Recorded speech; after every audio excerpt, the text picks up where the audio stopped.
I never expected his hand to land on my knee like that, not in front of our friends, not under the bubbling surface of the hot tub, and definitely not with his thumb gently circling like he was testing how far he could go before I pulled away. But I didn't pull away. I didn't even breathe. I just stared straight ahead, trying to act normal while everything I knew about my best friend shifted and cracked and quietly caught fire. I've known Jason since we were 13, same homeroom, same soccer team, same teenage awkwardness. Over the years, we were inseparable. He was there when I had my first heartbreak at 16, when I came out at 19, when I moved out of my parents' house and needed someone to help carry a sagging couch up 2 flights of stairs. We never crossed a line, not once. He dated girls in college and I dated guys. We were solid, simple, safe. But about 6 months ago, something changed. It was never anything we talked about. Nothing obvious. Just a longer hug here, a glance that lingered there. One night he fell asleep on my couch after a movie and I caught myself watching his chest rise and fall, wondering what it would feel like to rest my head there. Another time, he squeezed my shoulder after a rough day and my whole body lit up like I'd been touched by something electric instead of skin. I told myself it was just confusion. Projection. The natural blur between friendship and intimacy when someone knows you better than anyone else ever has. But tonight, in the steam and the water and the too loud music, there was no more space to hide. We were at a private rental cabin with 3 other friends, a weekend trip we'd planned months ago. The place had a sauna, a hot tub, and a deck view that opened out to the dark, pine-covered hills. We'd spent the day drinking, playing card games, and swapping stories, but after dinner, things started to settle. The music mellowed, the sky darkened, and we all found ourselves in the bubbling glow of the hot tub, drinks in hand, cheeks red from the warmth, laughter echoing in the steam. Jason sat to my left, close, maybe a little too close. Our thighs touched underwater, but we didn't move. Someone made a joke, another friend climbed out to grab more wine, and just like that, we were 5, then 4. Then it was just me, Jason, and one other guy half asleep against the edge with his eyes closed and his chin tilted up to the sky. And then Jason's hand landed on my knee. It was casual at first, just a resting weight, but then he moved his thumb in slow, deliberate circles against my skin. The water covered most of the motion, but I felt it like a signal, like every nerve in my body had tuned in and gone silent, waiting for the next move. I turned my head and looked at him, and he was already watching me, his lips parted, his expression unreadable, his eyes dark with something I didn't want to name yet because naming it would make it real. Neither of us said a word, but we didn't need to. We stayed in the tub long after the others left, the air colder now, the water hotter, our hands drifting closer together beneath the surface. And I knew in that moment that whatever this was, we weren't pretending anymore. The bubbles hissed and surged around us, masking every subtle shift in our bodies beneath the surface. My skin felt hypersensitive, like the warm water was trying to soothe something raw that had just been exposed. Jason hadn't moved his hand from my knee, and by now, he wasn't pretending it was accidental. His fingers curled slightly, his grip firm but gentle, like he was holding onto something he didn't want to lose. Still, neither of us spoke. We sat there in the dim light of the deck lantern, faces half-lit, half-shadowed, the soft hum of the forest behind us mixing with the low buzz of nerves building between our ribs. Our other friend had wandered inside 20 minutes ago, mumbling something about drying off and finding snacks, leaving us alone in the silence that had stopped feeling casual. I turned my head toward him, my eyes scanning his face, trying to recognize the boy I grew up with inside the man now sitting beside me. He was older, yes, his jaw sharper, his shoulders broader, his voice deeper, but there was still that look in his eyes, the one that had always made me feel safe. Only now it made me feel seen. Completely. "What are we doing?" I asked softly, my voice nearly drowned out by the water. He didn't look away. "I don't know." His hand slid slightly higher, fingertips grazing just above my knee now, brushing against the edge of my swim trunks. I inhaled sharply, not from shock, but from the fact that I didn't want him to stop. "Do you want me to stop?" he asked, his voice low and hoarse now, like he was asking me something much bigger than it sounded. I shook my head. "No." There was a pause. Not hesitation, just reverence. Like both of us were standing on the edge of something we'd never meant to find, and instead of turning away, we were reaching out to touch it. "I've been thinking about this," he said. "For months." "I know," I whispered. "Me too." He leaned in slowly, water shifting around us. His hand reached up and touched my face, his thumb brushing along the ridge of my cheekbone. I leaned into it instinctively, my eyes fluttering closed for just a second, feeling his skin against mine like a key finding a lock it was always meant for. The kiss, when it came, didn't feel like the start of something. It felt like a release. It was slow, careful, questioning, almost shy. Our lips met with the kind of tension that comes from years of holding something in, each second unraveling something that had been tightly wounded for too long. My hand slid to his side, feeling the curve of his ribs under the water, and he shifted closer until our thighs touched fully. He kissed me again, deeper this time, his mouth parting slightly, his hand moving to the back of my neck, pulling me in as the heat from the water wrapped around us like steam from the inside out. We didn't speak as we kissed. We just breathed, touched, explored. His other hand moved to my chest, spreading wide against the slick skin, and I arched toward him without thinking, craving more. Every nerve in me was on fire, but it wasn't just lust. It was something else. Something familiar. Like coming home to a place you didn't know you'd missed. When he pulled back, our foreheads touched, his breath hot against my lips. Hey, thanks for watching until this point. Please leave a comment if you're enjoying the video. It really helps us grow the channel and reach more people. And hey, thank you very much. Let's get back to story. I didn't mean for this to happen tonight, he murmured. I'm glad it did, I replied. We sat there, tangled in heat and silence, with no one watching, no one interrupting, no part of us pretending. The hot tub wasn't just water anymore. It had become the place where we stopped being best friends and started becoming something more. The air was thick with steam, curling around us like it was trying to hide what was happening from the rest of the world. We were still chest deep in the water, arms wrapped around each other under the surface, but it felt like we'd been pulled into a different space entirely, one where time had loosened its grip and everything else had fallen away. Jason's lips brushed against mine again, but slower this time, like he was learning a new language and wanted to memorize every shape.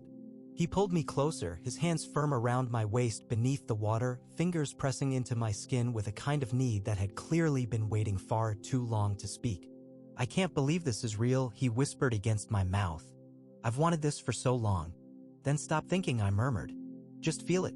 His mouth moved along my jaw, down my neck, kissing the slope of my shoulder, and I felt his breath stutter every time I exhaled into him. My hands explored him slowly, along his back, up over the curve of his shoulders, fingers sliding through his hair, slick with water. I wasn't thinking either. There was no room for thought. Only touch. We pressed closer, the bubbling of the jets masking the soft sounds escaping between us. My legs brushed his under the water, and instead of pulling away, he let one of his hands drift, tentative at first, then bolder, tracing the line of my thigh with his fingertips, moving slowly but deliberately. When our hips pressed together, it wasn't a mistake. It wasn't random. It was a release. He rested his forehead against mine, breathing hard, and I could feel every inch of him under the water, warm and wanting. We didn't speak. We didn't need to. Our eyes locked, and in that silent moment, something passed between us, an understanding, a shared truth we couldn't deny anymore. I kissed him again, harder this time, pulling him into me until I felt his chest against mine, his heartbeat racing beneath the surface. The warmth of the hot tub surrounded us, but the real heat came from between our bodies, where we met, where we moved, where we finally let go. His hand slid beneath my waistband, and I gasped against his mouth, my fingers tightening around his back. He didn't rush. He just touched me like he'd been waiting his whole life to do it right. And I let him. Every inch of me wanted him, needed him. Not because it was new, but because it was finally happening. We moved together in the water, slow and close, our mouths never far apart. He kissed me like he was afraid I might vanish if he stopped. I held him like I didn't care if anyone found us. It wasn't rough. It wasn't clumsy. It was reverent. By the time it was over, we were tangled in each other, our arms wrapped tight, lips still brushing, breath slow and heavy. He pressed a soft kiss to the center of my chest and then rested his head there, our bodies still floating, held by the water and the weight of what we'd just shared. I've never felt that with anyone, he whispered. Me neither, I said, stroking his hair. Not even close. We stayed in the tub for a long time, long after the heat started to fade and the jets had gone silent. We didn't talk about what we were now. We didn't need labels. All we knew was that we weren't just best friends anymore. Something had changed, and neither of us wanted to change it back. The jets had stopped a while ago and the water had gone still around us. The night air had cooled just enough that steam no longer clouded our view, but we stayed close, our arms looped around each other, legs occasionally brushing beneath the surface like it wasn't habit yet, but it wanted to be. Jason leaned his head back against the edge of the tub, eyes closed, his hands still resting on my chest, fingers idly tracing the outline of my collarbone. I watched him for a moment, wondering how many nights I'd spent looking at him and never truly seeing what I see now. "I feel like I should say something," he murmured. I smiled, fingers gliding over the top of his hand. "You already did. With every touch." He turned his head toward me, eyes soft and uncertain. "But this changes things, doesn't it?" "It already did." His jaw tensed slightly, the way it always did when he was overthinking. "Are we okay?" I shifted closer until my knee rested between his. "We've never not been okay. But yeah, we're different now." He let out a breath that wasn't quite a sigh, more like quiet relief. "I've had feelings for you for a while," he said. "But I was terrified to ruin what we have." "You didn't ruin anything," I said gently. "You added something." He nodded, the water lapping gently at our shoulders. "I didn't plan tonight. It just happened. And when it started, I couldn't stop myself. I didn't want to stop. I didn't either." His hand slid up to cup the side of my neck, and he kissed me again, this time slow, lingering, like he was memorizing the rhythm of my mouth. I melted into it, tasting warmth and honesty and all the things we'd never said in words until now. We got out of the tub eventually, wrapped in towels and silence. But it was a good kind of silence, the kind where everything's been said through skin and breath and steady eye contact. Inside the cabin, the others were asleep or too drunk to notice us sneak into the guest room together, where we lay down on the small bed, facing each other, still damp, still flushed. Under the covers, we didn't rush back into touching. We just stayed there, noses inches apart, fingers brushing occasionally under the blanket, sharing soft laughter, questions, and the kind of nervous hope that comes after two people finally stop pretending. "Do you think the others noticed?" he asked. "Maybe," I said. "But does it matter?" "No," he whispered, smiling in the dark. "Not if you're staying close like this." I reached for him, pulled him into my chest, and kissed his hair. "I'm not going anywhere." That night, we didn't do anything more than lie together. We didn't need more. The weight of what we'd done was still warm between us, still settling in the air around us. Every breath we took was matched. Every touch was slower now, less hungry, more curious. I had never fallen asleep beside Jason before. But I did that night. And when I woke up to the feeling of his fingers tangled in mine, I knew we hadn't just shared a moment. We had started something real. The sunlight was already soft and golden when I opened my eyes, the way it always is on mornings that feel like they're trying to be gentle. The room was quiet, except for the slow rhythm of Jason's breathing beside me, steady and deep, his body still tucked close, one leg tangled with mine under the blanket like he'd drifted off, holding on and never let go. I didn't want to move. Not because I was afraid he'd wake up and pull away, but because everything felt right. The way his arm was draped over my chest, the faint scratch of stubble against my shoulder, the warmth of his breath near my collarbone, it all made me feel like this wasn't something temporary. Like this wasn't a mistake or an accident or some drunken lapse in judgment we'd regret. It felt like something we were meant to find, and maybe had been circling for years. I turned my head slightly, watching him sleep. His face looked younger, somehow relaxed, unguarded, peaceful. I thought about every moment we'd shared over the last decade. Late-night drives when neither of us wanted to go home. The time he held me for an hour when I got the call that my dad had passed. The birthdays. The fights. The hangovers. All the tiny things that built the unshakable trust between us. And now this. His eyes opened slowly, lids heavy, mouth soft with sleep. For a moment he just looked at me, blinking once, twice, like he needed a second to remember where he was. "Hey," I said softly, brushing his arm with my fingertips. "Hey," he whispered back, voice still rough. "You're still here?" I smiled. "I wasn't going to leave." He shifted, stretching slightly, then pressed his forehead to my chest and let out a long breath. I thought I'd wake up and feel weird, or panic, but I don't. "Good," I murmured. "Me neither." He pulled back just enough to look up at me. "You okay?" "I'm better than okay," I said. "Are you?" "I think I'm falling for you," he said without hesitation, like it had been sitting on his tongue for days. "And I don't know how to be cool about it." I stared at him, heart thudding against his palm, then let out a soft laugh that caught me off guard. "You don't have to be cool about it." He leaned in and kissed me again. Slow, warm. Sure, the kind of kiss that doesn't ask for permission anymore, but offers a promise instead. We spent most of the morning in bed, not rushing, not figuring out the future, just holding each other, talking, laughing, touching occasionally, hands sliding gently under the blanket, lips meeting now and then just to say I'm still here and I still want you. Eventually, we got up. The others were already outside making breakfast, and we joined them like we hadn't just redefined our entire friendship overnight. No one said anything, but I noticed the knowing glance from one of our friends when we sat closer than usual. When Jason casually rested his hand on my knee while sipping his coffee, nobody flinched.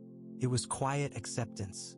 Later, after the plates were cleared and the cars were packed, Jason lingered beside me before we left. "So what now?" he asked, half smiling, half nervous. "Now?" I said, slipping my hand into his. "We stop acting like best friends and start figuring out what we really are." He squeezed my hand, then kissed me again.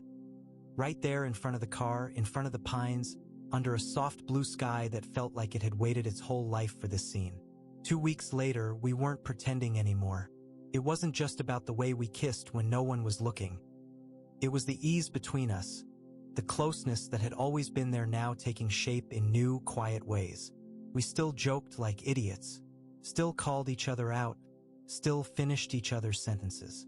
But there was a softness now too, threaded through everything. When I handed him his jacket, I'd let my fingers linger. When he brushed past me in the kitchen, his hand would slide across my lower back like it belonged there.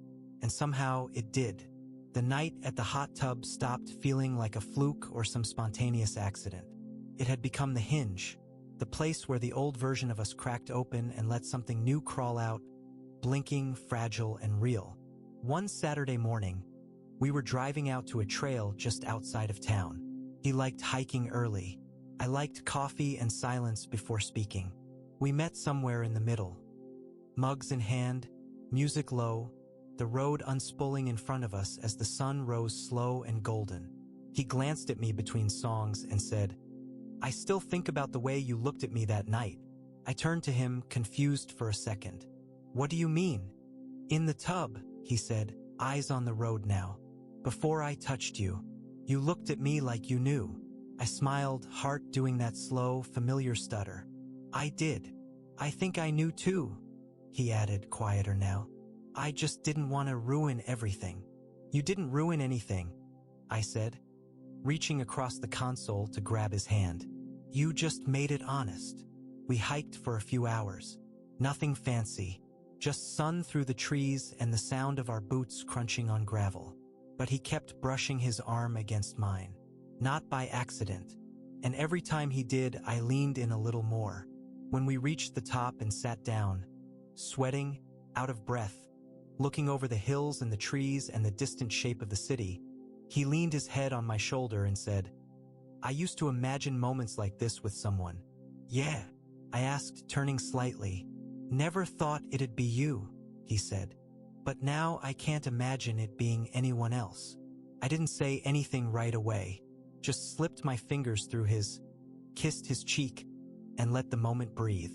We sat like that for a while, our foreheads touching, our legs tangled, the sun drying the sweat on our backs, and I realized I didn't need answers anymore. Later that week, he stayed over again. We brushed our teeth side by side in the mirror like we'd always lived that way. He slept with his arm around my waist. I woke up to the weight of him curled against my back, steady and real. And when I got up early to make coffee, he followed a few minutes later, wearing one of my shirts like it was already his. "Smells like you," he said, smiling. "Looks better on you," I replied. And when he came over that night after work with takeout in one hand and flowers in the other, I realized this wasn't just the next chapter in our friendship. It was a different book entirely, but the same story, one we'd been writing since junior high without knowing it.